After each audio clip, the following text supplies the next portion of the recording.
Hello everyone, and welcome to Python for Data Analysis. This series does not assume any prior programming knowledge or experience, so it is suitable for complete beginners to programming. But of course, if you already know some other language but you don't know Python, this would also be appropriate for you. Or if you just want to learn more about how to use Python specifically for doing data analysis tasks, this could also be useful, although you might be able to skip ahead to some of the later lessons because the first ones are just going to cover the very basics. We'll start by discussing a little bit what Python is. Python is a programming language which happens to be the most popular one for doing data analysis and predictive modeling right now. So if you're looking to get into data science, it's probably the best language to start learning. That said, Python is a general purpose language that is popular in other domains outside of data science. So for instance, Python can be used for general software development, and it also used quite often in web programming and back-end development. Now, since Python started as a general purpose programming language, the base language doesn't include many of the data structures and functions necessary to do data analysis, but Python has a very robust and extensive selection of add-on packages that give it great flexibility to tackle just about any task you want to. But that means when you're doing data analysis with Python, you'll generally have to be installing or loading some packages in order to get the sorts of data structures and functions you'll need to do what you want to do. Now we'll talk a bit about getting set up with Python. In this guide, I'm going to be using the Kaggle kernel, or now known as the Cagle Notebook environment, to deliver content. So what you're seeing here is actually an interactive web programming environment on the website kaggle.com. And it's run in the cloud, so I can access this and run it from anywhere, and anybody can sign up for a free account and do the same thing. So this guide, if you want to follow along with it and perhaps run some of the code or even fork or copy the notebooks that I'm using, you can feel free to do that. I will leave links to the notebooks in the descriptions of each video. And I will assume that you have Python running in some form, and I will explain how you can get it set up. So the easiest way to get set up right away and be able to follow along and make sure everything will work with this guide is to just sign up for a Kaggle account. So you'd go to kaggle.com, click login or sign up or whatever the buttons are. And once you do that, you can go to the link I'm going to provide and just go to the page for this Python for Data 1 Getting Started notebook. And you can click the big blue copy and edit button. It'll be in the upper right corner of the page. And by clicking that, you'll just copy over whatever notebook I'm presenting for that lesson, and there will be an edit button then after you copy it, and you'll be thrown into this exact same editor that I'm using. So you'll have all the same software at your disposal and everything should work fine. If you want to follow along with perhaps a local installed Python, that's fine too. Possibly you might encounter more compatibility issues there because you might need to install certain packages or versions could be different. For the most part, it should work, especially with the first several lessons that are just going to be on basics that will work pretty much on any Python installation. If you do want to get a local installation of Python, I would recommend downloading the Anaconda Python distribution from Continuum Analytics. Basically, Anaconda is a distribution of Python that bundles a bunch of useful packages together with it. A lot of the things that you're going to want to use in data science will come already installed, so you won't have to worry about downloading tons and tons of packages after your initial install. So for the rest of this video, we're actually not going to start learning Python yet, because this is kind of just getting us set up and oriented. We're going to start in learning Python in the next video.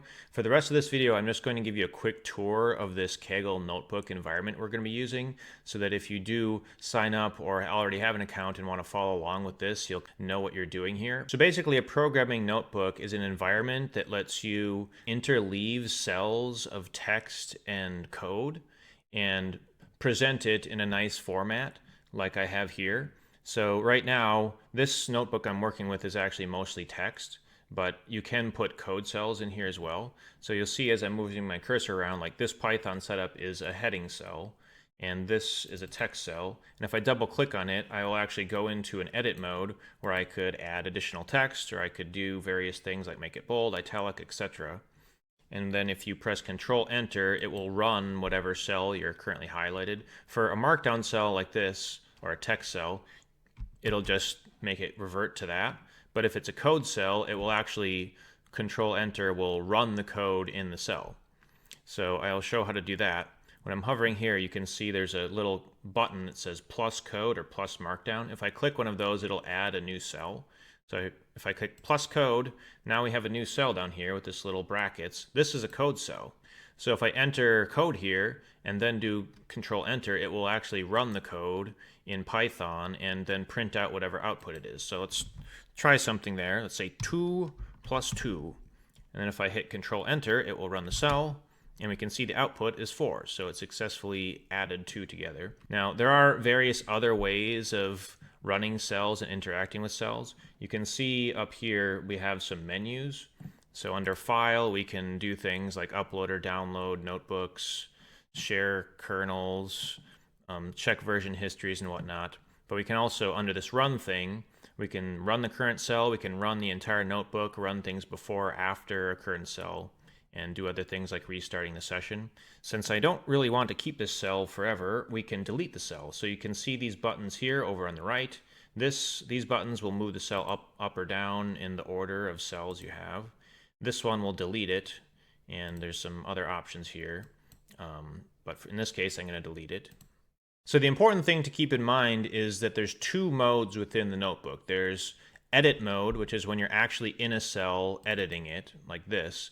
And then there's command mode, where you're editing things on the entire notebook level instead of the cell level. To enter the command mode, you press escape. So when I do that, we'll pull out of this cell. You can see it changed because we've pulled back to command mode. And now in command mode, we can do things on the cell level. There are a lot of keyboard shortcuts that you can use to do things. You can navigate with the up and down arrows like I'm doing here. You can change cells from one type to the other. So you can see this little cell here that says, turn this cell into a code cell. Right now, it is a markdown cell, which means we can't actually run that command 5 plus 10. If I try to do that, it just doesn't do anything because it's text right now. But if I press the Y key, which is the key that converts something into a code cell, now you can see it looks different. It's actually a code cell now. And now when I press Control Enter, it will actually run it and give us the output. Say I enter back into command mode and I press M, that will convert it back into a markdown cell. So there are a whole bunch of different keyboard shortcuts. I don't want to get too much into the weeds of what those all are, but I will show how you can look them up and just show a few of the basic, most useful ones. So to check the keyboard shortcuts, we can go into command mode with escape. We'll press the P key. This brings up a searchable list of all the different commands we can do. And we'll just search for show keyboard shortcuts. That's one of the commands you can do. So we've pulled up a list here of the various keyboard shortcuts you can do. So if you ever want to check those, this is a way to do it. You don't have to worry too much about all these for this guide, but I'm just going to go through a couple of these that are useful. So in command mode, some of the more useful ones are just creating new cells. So if you press A, it will make a new cell above the current selection. So here I'm just adding cells. And B will add a cell below. If you press D twice, it deletes a cell, and then all the other ones shift up, so now I'm deleting cells. And another useful one is Z. So if you get rid of a cell, Z will bring it back. It's like an undo at the cell level. So like if I delete this cell with all this text, like, oh, I might not want to have done that, so you press Z and it will come back. So that's all we'll really need to know about interacting with the notebook environment here for now. If anything comes up as we go along, I'll just explain it at that time. I will say one other thing. In the notebook window here, you'll notice this gray console bar at the bottom.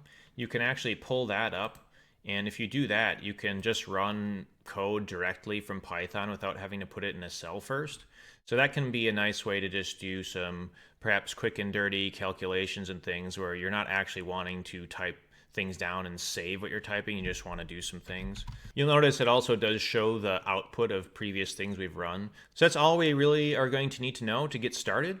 In the next lesson, we will jump in and start actually learning Python itself with a lesson on Python arithmetic. So essentially using Python as a very powerful calculator.